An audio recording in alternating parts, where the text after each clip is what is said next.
പണ്ടു പണ്ട് ഒരു കാട്ടിൽ കുറെ കാട്ടുമൃഗങ്ങൾ വസിച്ചു വന്നിരുന്നു.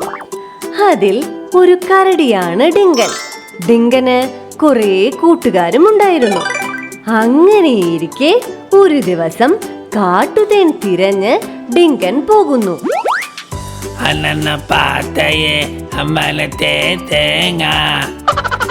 ഈശ്വര, എന്തൊരു വെയില്! ഈ മനുഷ്യന്മാർക്ക് സ്വിഗ്ഗിയിലോ സൊമാറ്റോയിലോ ഓർഡർ ചെയ്താൽ മതി. നമ്മൾക്കോ ആ മരത്തിൽ നോക്കാം, തേനിന്റെ നല്ല മണം വരുന്നുണ്ട്. അങ്ങനെ ഡിങ്കൻ ആ മരത്തിന്റെ അടുത്ത് ചെല്ലുമ്പോൾ ഇതാര്? ഒരു മനുഷ്യക്കുട്ടിയല്ലേ അത്? ഇവരെന്താ ഇവിടെ കിടന്നുറങ്ങുന്നത്? ഹലോ മോനെ, നീ ആരാണ്? ഇതിനു മുമ്പേ ഇവിടെ ഒന്നും കണ്ടിട്ടില്ലല്ലോ. അത് ചോദിക്കാൻ നിങ്ങളാരാ? ഞാനൊരു പാവം കരടി മാമനാണ്. കരടിയാണെന്ന് മനസ്സിലായി. എന്താ ഇവിടെ? ഈ കാട്ടിൽ മനുഷ്യന്മാർക്ക് എന്താ കാര്യം? ഞാനൊരു കാട്ടുവാസിയാണ്. ഇടയ്ക്ക് വല്ല മൃഗങ്ങളെയും നേരം പോക്കിന് വേട്ടയാടാറുണ്ട്. അയ്യോ, വേട്ടയാടാറുണ്ടോ? ഈശ്വര, ഞാൻ കുടുങ്ങിയല്ലോ.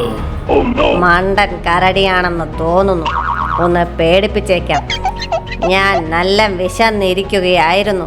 എന്തായാലും എന്റെ മുന്നിൽ നിങ്ങളായിട്ട് വന്നല്ലോ, വലിയ ഉപകാരം. എന്നെ ഒന്നും ചെയ്യല്ലേ. അത് നടക്കില്ല.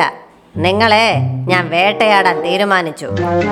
അയ്യോ അരുതേ, നിനക്ക് ഞാൻ കാട്ടുതേനും പഴങ്ങളും ഒക്കെ തരാം. എന്നെ വേട്ടയാടല്ലേ. ആള് കരടിയാണ്, കാട്ടുതേൻ പ്രേമി.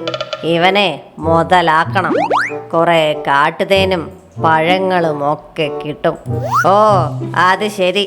എങ്കിൽ നമുക്ക് നല്ല കാട്ടുതേൻ ആദ്യം കുടിക്കാം. ശരി മോനെ. ഈശ്വര, ഇനി കാട്ടുതേനിന് ഞാൻ എങ്ങോട്ട് പോകും? ഈ കാടാണെങ്കിൽ വലിയ പരിചയവുമില്ല. എന്നാലും നോക്കാം. അങ്ങനെ പേടിച്ച ഡിങ്കൻ ആ കുട്ടിയുടെ കൂടെ കാട് മുഴുവൻ നടന്ന് തേൻ തിരയുന്നു. 12 seconds later. എന്താ, ഇനിയും എത്താറായില്ലേ? ഇപ്പൊ എത്തും. കുറച്ചു ദൂരം കൂടിയേ ഉള്ളൂ. ഈശ്വര, ഇനി ഇവൻ ഒരു കരടിക്കൂട്ടത്തിലേക്ക് എന്നെ കൊണ്ടുപോകുകയാണോ എന്തോ. അങ്ങനെ കുറച്ചു ദൂരം കൂടി നടന്നപ്പോൾ ഡിങ്കൻ വലിയ ഒരു തേൻകൂട് കാണുന്നു. ഈശ്വര, രക്ഷപ്പെട്ടു. ഒരു തേനീച്ചക്കൂട് കാണുന്നുണ്ട്. അങ്ങോട്ട് നോക്ക്. ഇതാണ് ഞാൻ പറഞ്ഞ സ്ഥലം. പക്ഷേ ഈ കരടി മാമന് മരത്തിൽ കയറാനൊന്നും വയ്യ. മോൻ തന്നെ കേറി തേനെടുത്തോ. ഈ കാട്ടിൽ വസിക്കുന്ന എന്നെ തേനെടുക്കാനൊന്നും പഠിപ്പിക്കണ്ട, ഞാൻ നോക്കിക്കോളാം. അങ്ങനെ ആ കുട്ടി മരം കയറി ആ തേനെടുക്കുന്നു. നല്ല രുചിയുണ്ടല്ലോ. ഇനി ഞാൻ കാട്ടുപഴങ്ങളൊക്കെ പറിച്ചു തരാം. വേഗമാകട്ടെ. ഡിങ്കൻ ആ കുട്ടിക്ക് കാട്ടുപഴങ്ങളും നൽകുന്നു. എന്താ നിങ്ങളുടെ പേര്? ഞാൻ ഡിങ്കൻ. അത് കൊള്ളാമല്ലോ. ഞാൻ ചുപ്രൻ. കാട്ടിൽ ഇനി ഒരു കൂട്ടായി.